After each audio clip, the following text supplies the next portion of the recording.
Les émotions, les sentiments, les expressions, les phrases, les paragraphes. Il est essentiel de savoir les traduire et les exprimer correctement. Permettez-moi de vous donner une courte liste de suggestions pour apprendre à bien vous exprimer. Numéro 1, la répétition. Il suffit de pratiquer. Je ne connais pas de substitut à la pratique pour apprendre n'importe quelle compétence. Il faut simplement s'exercer encore et encore. Ma première tentative de donner des conférences, en particulier en dehors de mes cercles professionnels habituels, a été assez difficile. J'ai eu du mal à apprendre à bien m'exprimer, mais j'ai persévéré et je me suis amélioré. J'anime un séminaire intitulé « Relever le défi de la réussite ». Il dure environ 4 heures et je peux le faire sans notes. De temps en temps, une personne vient me voir et me dit « Vous avez donné une conférence ce soir pendant 4 heures sans aucune note. Comment pouvez-vous faire cela ?» Je réponds « C'est très simple, je l'ai fait des milliers de fois. C'est ce qu'on appelle la pratique. Vous le faites encore et encore, fréquemment. » J'ai une bonne question pour vous. Combien de temps voulez-vous consacrer pour devenir bon dans ce que vous faites? Si vous répondez « Pas très longtemps », alors vous devez le faire souvent. Pratiquez-le souvent. La répétition est à l'origine de la compétence. Il est également important que la répétition vise à s'améliorer, car il est parfois facile de se contenter de répéter sans chercher à progresser réellement.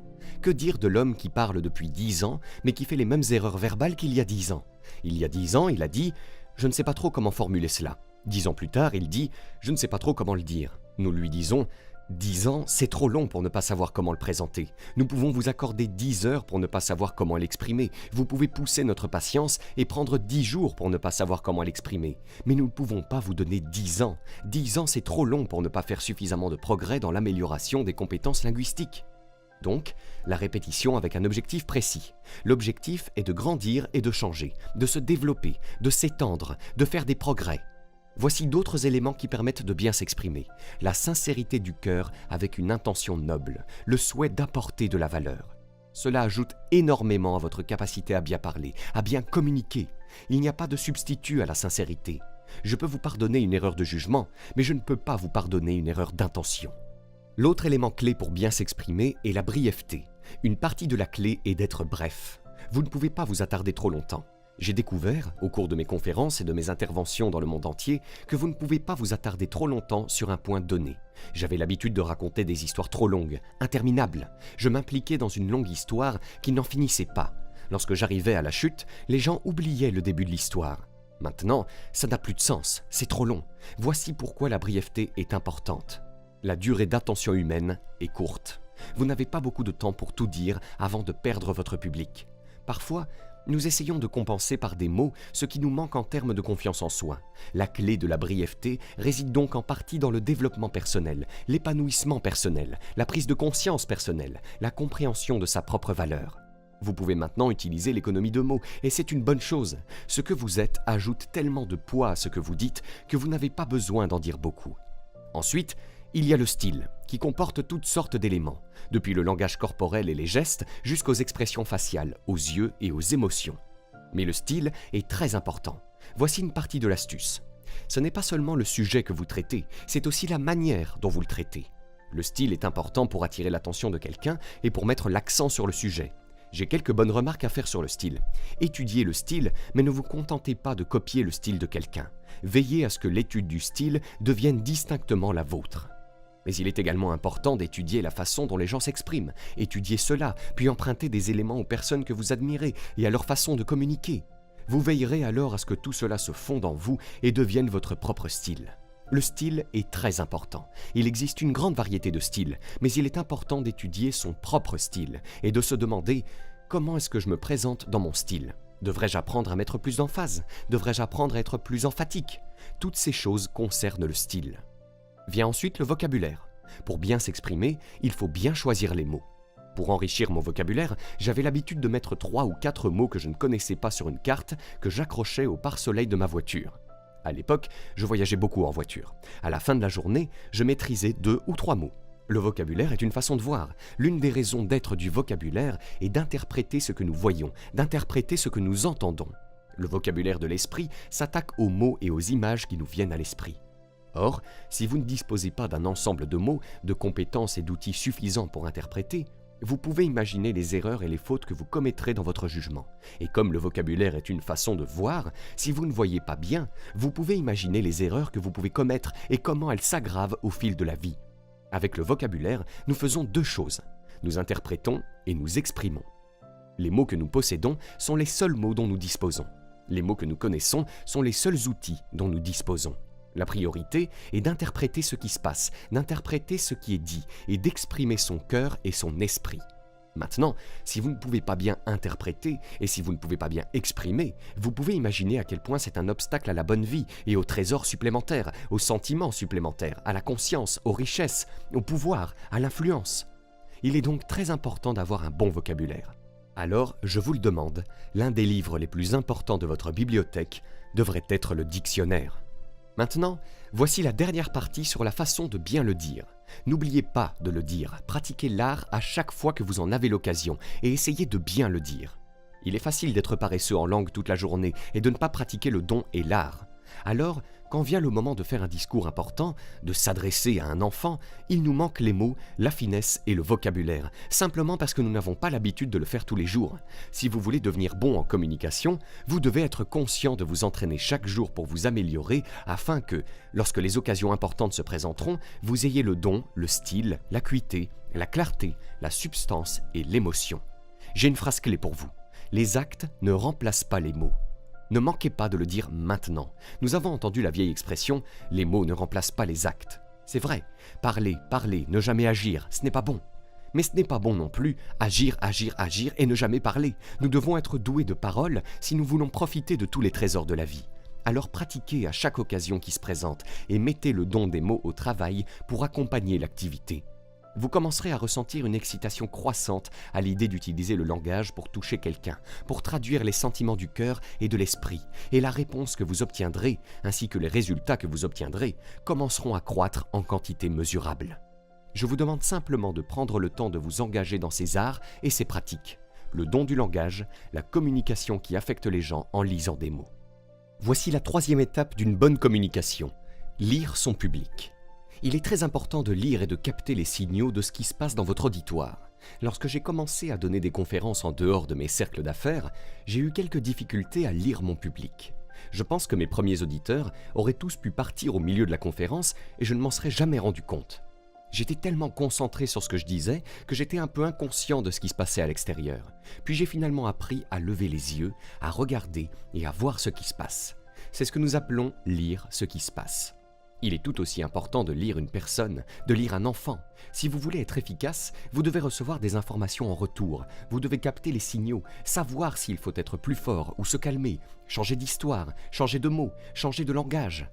Tout cela passe par une bonne capacité à lire votre public. Permettez-moi donc de vous donner quelques indices sur la lecture de votre auditoire. La première est tout simplement d'écouter. Une partie de la lecture consiste à écouter. En écoutant bien, vous obtenez beaucoup d'indices sur ce qu'il faut dire, sur tout ce qu'il faut dire. Depuis toujours, je pense que nous avons appris que pour être un bon orateur, il faut être un bon auditeur. C'est là que vous prenez l'information, c'est de bien écouter, surtout dans une conversation privée, une conversation plus informelle, de bonnes habitudes d'écoute. Cela fait partie de la lecture. Deuxièmement, vous devez lire ce que vous voyez. Il s'agit en partie d'être conscient, n'est-ce pas? Le langage corporel, la lecture de ce que vous voyez. Voici ce que nous enseignons en matière de leadership. Ne confondez pas courtoisie et consentement. Dans une société polie, nous avons parfois appris à être courtois, mais cela ne veut pas dire que nous gobons l'histoire. Si quelqu'un est poli, sourit et acquiesce, vous devez vous assurer de ne pas mal interpréter cette attitude et de ne pas vous arrêter avant d'être pleinement persuadé. Ne confondez pas gentillesse et acceptation. Dans une société polie, nous avons appris à être gentils, mais cela ne signifie pas que nous avons accepté. Il faut donc être un peu plus subtil pour savoir si, dans une société polie, quelqu'un adhère ou non à votre argument, s'il est persuadé par votre présentation. Le langage corporel permet donc de capter ces signaux. Voici maintenant celle qui est probablement la plus efficace, mais aussi la plus insaisissable. La lecture des signaux émotionnels. C'est un domaine dans lequel les femmes peuvent avoir une certaine avance sur les hommes, en ce qui concerne les signaux émotionnels. Je pense que les hommes peuvent acquérir ces compétences, mais il est possible que les femmes aient davantage d'automatisme dans ce domaine. Cependant, c'est quelque chose que nous devons tous apprendre. Les signaux émotionnels. Il s'agit de savoir s'il faut changer de langage, être plus vif ou plus doux, s'attaquer à un problème ou se calmer et laisser le temps de s'imprégner. Il s'agit en partie de capter les sentiments, les émotions, d'être sensible à la situation. Ce n'est pas facile, c'est un apprentissage supplémentaire, des compétences supplémentaires.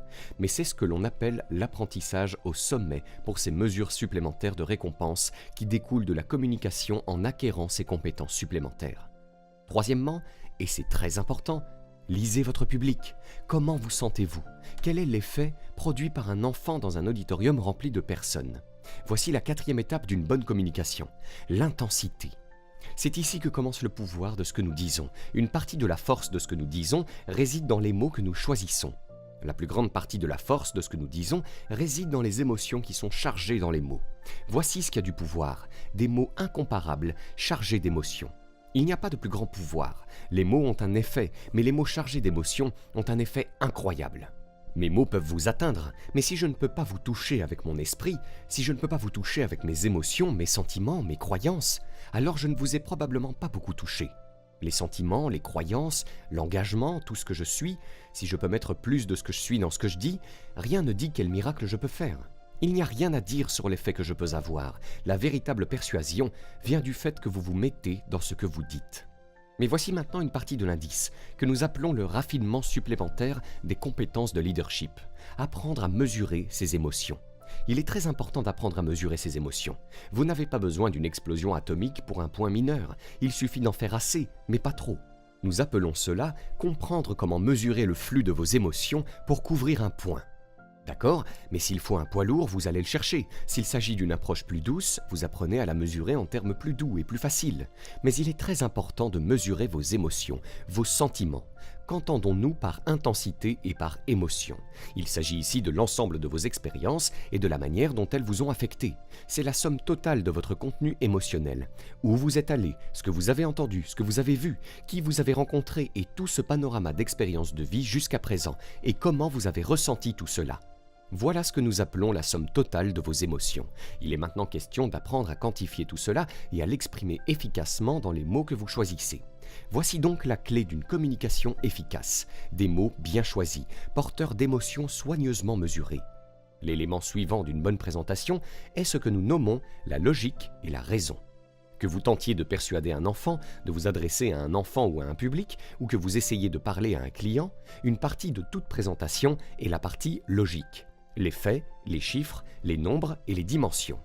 Voici ce que je pense de la logique et de la raison. Elles doivent être concises. Nous avons besoin de faits, mais seulement suffisamment pour initier le processus de prise de décision. Il faut éviter de mentionner trop de faits.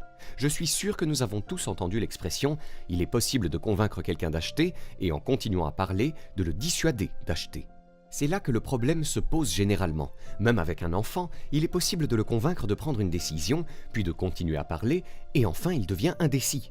Nous abordons trop de logique, trop de raison. Il nous faut juste assez de logique et de raison pour que cela commence à avoir du sens, pas pour tout comprendre. Combien de faits avez-vous besoin? Environ une demi-douzaine. Et si quelqu'un commet l'erreur d'aller au-delà de cette demi-douzaine, il va perdre son public. Vous devez donc veiller à ne pas trop insister sur les faits et la logique, car la plupart des décisions sont prises sous le coup de l'émotion. Nous avons besoin de suffisamment de logique pour que cela ait du sens, mais nous allons probablement agir sous le coup de l'émotion. La clé est donc d'être concis avec la logique, les raisons, les faits, car trop d'informations peuvent être accablantes. Dans le cadre plus large de l'enseignement de tout cela, voici la réaction que vous souhaitez de la part de l'identification. Moi aussi. Vous voulez que quelqu'un dise « moi aussi ». Je comprends ce que c'est, je suis passé par là. Il s'agit donc en partie d'essayer de traduire vos expériences en mots pour que quelqu'un s'y identifie et dise « moi aussi ». Voici la réaction que vous ne voulez pas. Et alors? Il est facile, si l'on n'y prend pas garde, de parsemer sa présentation de « et alors ?» Monsieur Schelf, qui n'est allé qu'en 8e année à l'école, m'a donné ce point classique à méditer ici quand j'avais 25 ans, et il l'a exprimé en termes si simples que je ne l'ai jamais oublié. Permettez-moi de vous l'expliquer dans les mêmes termes. Voici ce qu'il a dit. Apprenez à exprimer, pas à impressionner. Cela m'a beaucoup aidé, car il est facile de tomber dans un langage destiné à impressionner plutôt qu'à exprimer. Mais vous avez dit que si vous voulez toucher quelqu'un, apprenez à exprimer la sincérité du cœur, pas à impressionner. Impressionner creuse un fossé, exprimer construit un pont. La question de l'identification est la suivante. Comment se rendre réel aux yeux de son public? Comment se rendre réel aux yeux d'un enfant? L'identification consiste à construire un pont. Lorsque vous rencontrez quelqu'un pour la première fois et que vous voulez simplement faire connaissance, construire un pont, établir un lien, un indice est de trouver quelque chose que vous avez en commun. C'est par là que vous commencez, quelque chose que vous avez en commun. Voici l'indice pour vraiment toucher les gens. Commencez là où ils sont avant d'essayer de les emmener là où vous voulez qu'ils aillent. Rencontrez les gens là où ils se trouvent. Si quelqu'un souffre, vous devez le rencontrer dans sa douleur. Si quelqu'un a des problèmes, commencez par aborder ces problèmes. L'essentiel est de commencer là où se trouve la personne.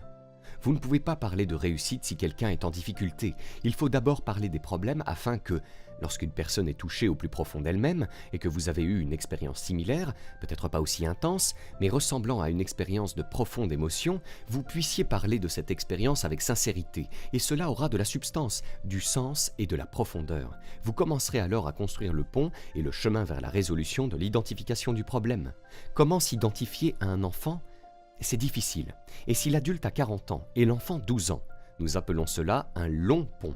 Comment combler le fossé entre 40 et 12 ans? Ce n'est pas facile. En fait, nous avions l'habitude d'appeler cela le fossé des générations. Comment gérer les compétences permettant de jeter un pont sur ce fossé? Il y a quelques réponses. La première, souvenez-vous de quand vous aviez 12 ans. Il vous suffit de revenir en arrière et de revivre cela, de laisser les expériences vous toucher à nouveau.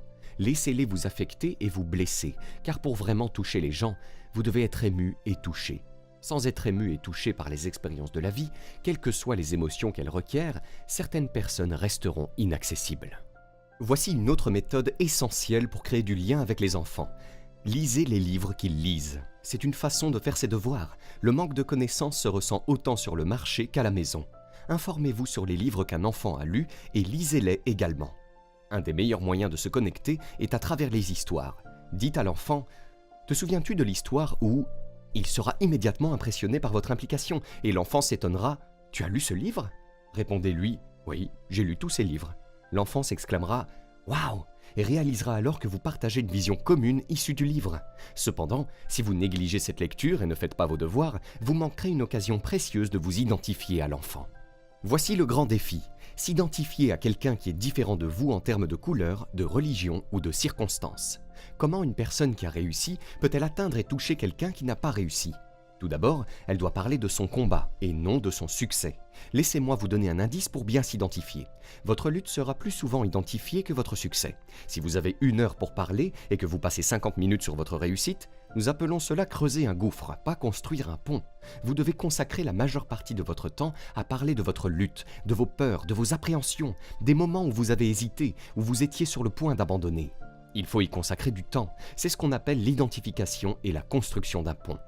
Ensuite, prenez-les par la main et montrez-leur votre succès lorsqu'il a du sens, car il est le fruit d'une lutte, d'une décision, peut-être d'un chagrin d'amour et peut-être de la même situation que celle dans laquelle se trouve la personne à qui vous vous adressez.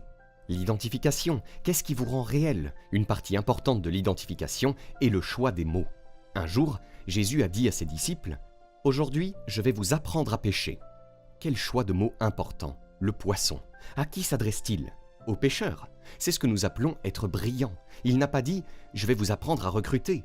Non, que savent-ils des recrues? Ces pêcheurs ne connaissent pas le recrutement. Et si vous persistez à dire recruter à des pêcheurs, nous vous considérons naïfs. Il faut changer de vocabulaire. Voici le prochain indice d'identification. Faites attention à ne pas utiliser le jargon de l'intérieur dans le monde extérieur. Parfois, à l'intérieur, certaines petites phrases accrocheuses deviennent confortables, mais à l'extérieur, elles deviennent étranges. Vous devez apprendre à changer de vitesse et à choisir les mots appropriés en fonction de votre public. C'est ce qu'on appelle le don de la langue dans une variété de conscience pour apprendre à choisir les bons mots et les bonnes phrases en fonction de la personne à qui l'on s'adresse. Nous appelons cela la prise de conscience, le fait de ne pas être paresseux, le fait d'avoir une perception aiguë pour savoir à qui l'on parle et comment choisir les mots qui auront du sens. L'identification implique de se mettre à la place de l'autre en se rappelant sa propre douleur, sa propre joie et ses propres difficultés. Pour mieux s'identifier aux autres, il est utile de revenir sur sa propre vie et d'analyser ses circonstances, ses sentiments et sa conscience. Certaines histoires et expériences que vous avez vécues peuvent ne pas avoir été partagées depuis longtemps. Parfois, il n'est pas facile de traduire ou de parler d'une expérience récente. Cependant, avec le temps et une approche plus réfléchie, L'objectif est de ne pas perdre l'intensité de ces expériences, mais plutôt d'apprendre à les utiliser dans les conversations futures. Grâce au don du langage et de l'émotion, vous pourrez toucher la vie de quelqu'un, atteindre et influencer cette personne et la persuader. Il est important de développer un caractère fort, car cela aide les individus à renforcer leur intégrité, leur autodiscipline et leur sens des responsabilités. Ces qualités sont essentielles pour atteindre des objectifs, nouer des relations positives et prendre des décisions éthiques. La force de caractère aide également les individus à gérer les situations difficiles et les défis avec résilience et détermination. En outre, la force de caractère peut mener à une plus grande satisfaction personnelle et à un sentiment d'accomplissement dans la vie. À présent, vous pouvez découvrir gratuitement 5 idées de chaîne YouTube pour générer 1 000 € par mois sans montrer votre visage, en cliquant sur le premier lien dans la description de cette vidéo. Et si vous avez aimé cette vidéo, cliquez sur le bouton j'aime et abonnez-vous à la chaîne maintenant pour ne rien rater.